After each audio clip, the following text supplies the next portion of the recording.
안녕하세요 여러분. 바쁜 현대인들을 위해 대략 5분이라는 짧은 시간으로 하루의 뉴스를 간추려서 알려주는 5분 순삭 호주 뉴스TV의 이PD입니다.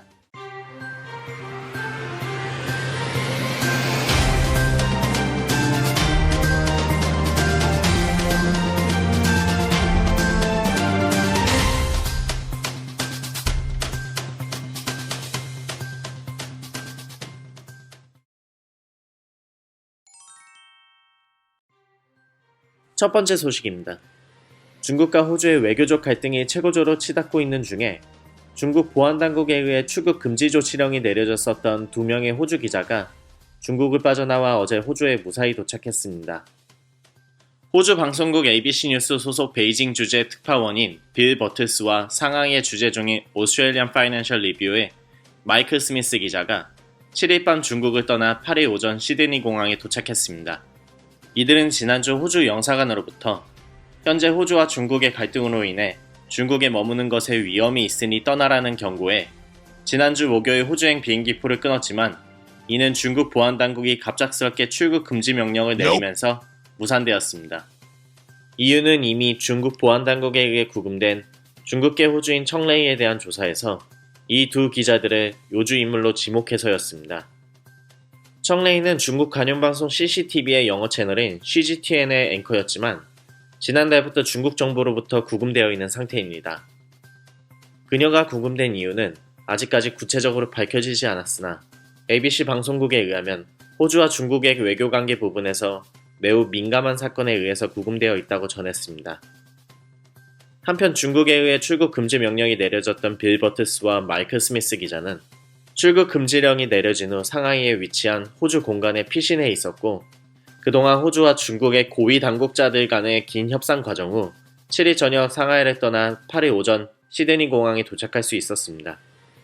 이들은 이 과정에서 두려운 감정을 느끼기도 하였으며 빌 버트스 기자는 자신이 양국의 외교 싸움의 놀이개가 된 것 같았다고 당시의 감정을 전했습니다. I sort of felt like I suddenly, unintentionally had become a pawn in some sort of diplomatic tussle.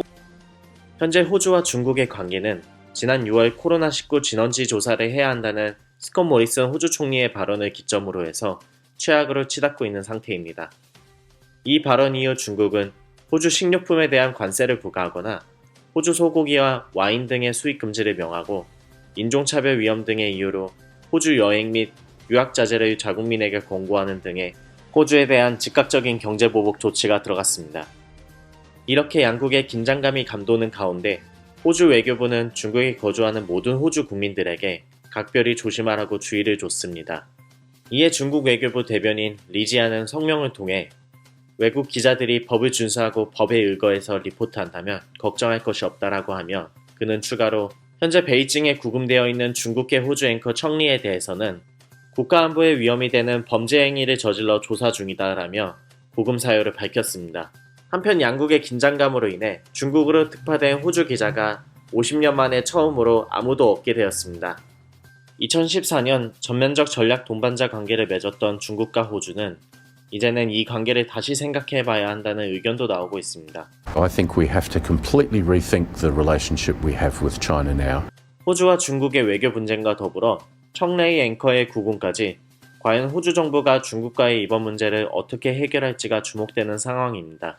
다음 소식입니다. 퀸즐랜드주의 골드코스트에서 서핑을 즐기던 40대 남성이 상어의 공격을 받아 사망하는 사건이 발생했습니다.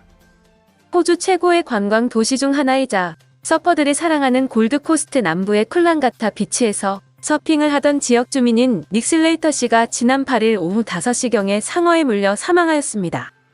이 남성이 상어의 공격을 받을 당시에 주변에 10여 명의 서퍼들이 있었으나 대부분의 이들은 알아채지 못하였습니다. 잠시 후 첫 번째 목격자인 옆에서 서핑을 하던 또 다른 서퍼 제이드 파커를 포함한 다른 서퍼들의 도움으로 닉 슬레이터 씨를 해변으로 옮겨져 치료를 받았으나 이미 다리에 물린 상처가 너무 커서 현장에서 바로 사망하였습니다. 닉 슬레이터 씨를 공격한 상어는 전문가에 의하면 3.5m 정도 되는 백상아리라고 추정되며 그를 물었던 날카로운 이빨이 그의 서핑보드에 그대로 낀 채로 발견되어 충격을 주었습니다. 골드코스트에 위치한 해변들 중에서 상어의 공격이 이뤄진 건 지난 2012년 3월 노비비치에서 21세의 남성이 다리를 물려 부상을 입은 이후 8년 만에 처음이며 닉 슬레이터 씨처럼 안타깝게 상어의 공격으로 목숨을 잃은 경우는 1958년 골드코스트 최고의 해변 중 하나인 서퍼스 파라다이스에서 21세 남성이 물려 사망한 이후 62년 만에 처음입니다. 해안에는 보호용 상어 그물과 드럼라인이라는 일종의 상어 출몰 경보장치가 설치되어 있었음에도 이번 사고가 발생하였습니다. 현재 이 사고 이후 해변은 잠정 폐쇄되었으나 그럼에도 불구하고 몇몇 서퍼들은 이런 위험성을 감수하고 해안경찰의 감시하에 다시 서핑을 하였습니다. 해당 해변에는 고인이 된 닉 플레이트 씨를 기리는 꽃들이 채워지고 있으며 그를 기억하는 그의 지인들은 그는 평소에 겸손하고 바다를 사랑한 수준급 서퍼이자 좋은 사람이었다며 그를 기렸습니다.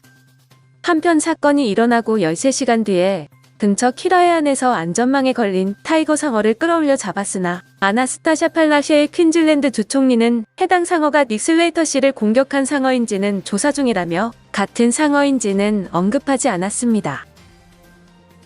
5분 순삭 호주 뉴스 이 기자였습니다. 오늘 준비한 소식은 여기까지입니다. 시청해주셔서 감사합니다. 안녕.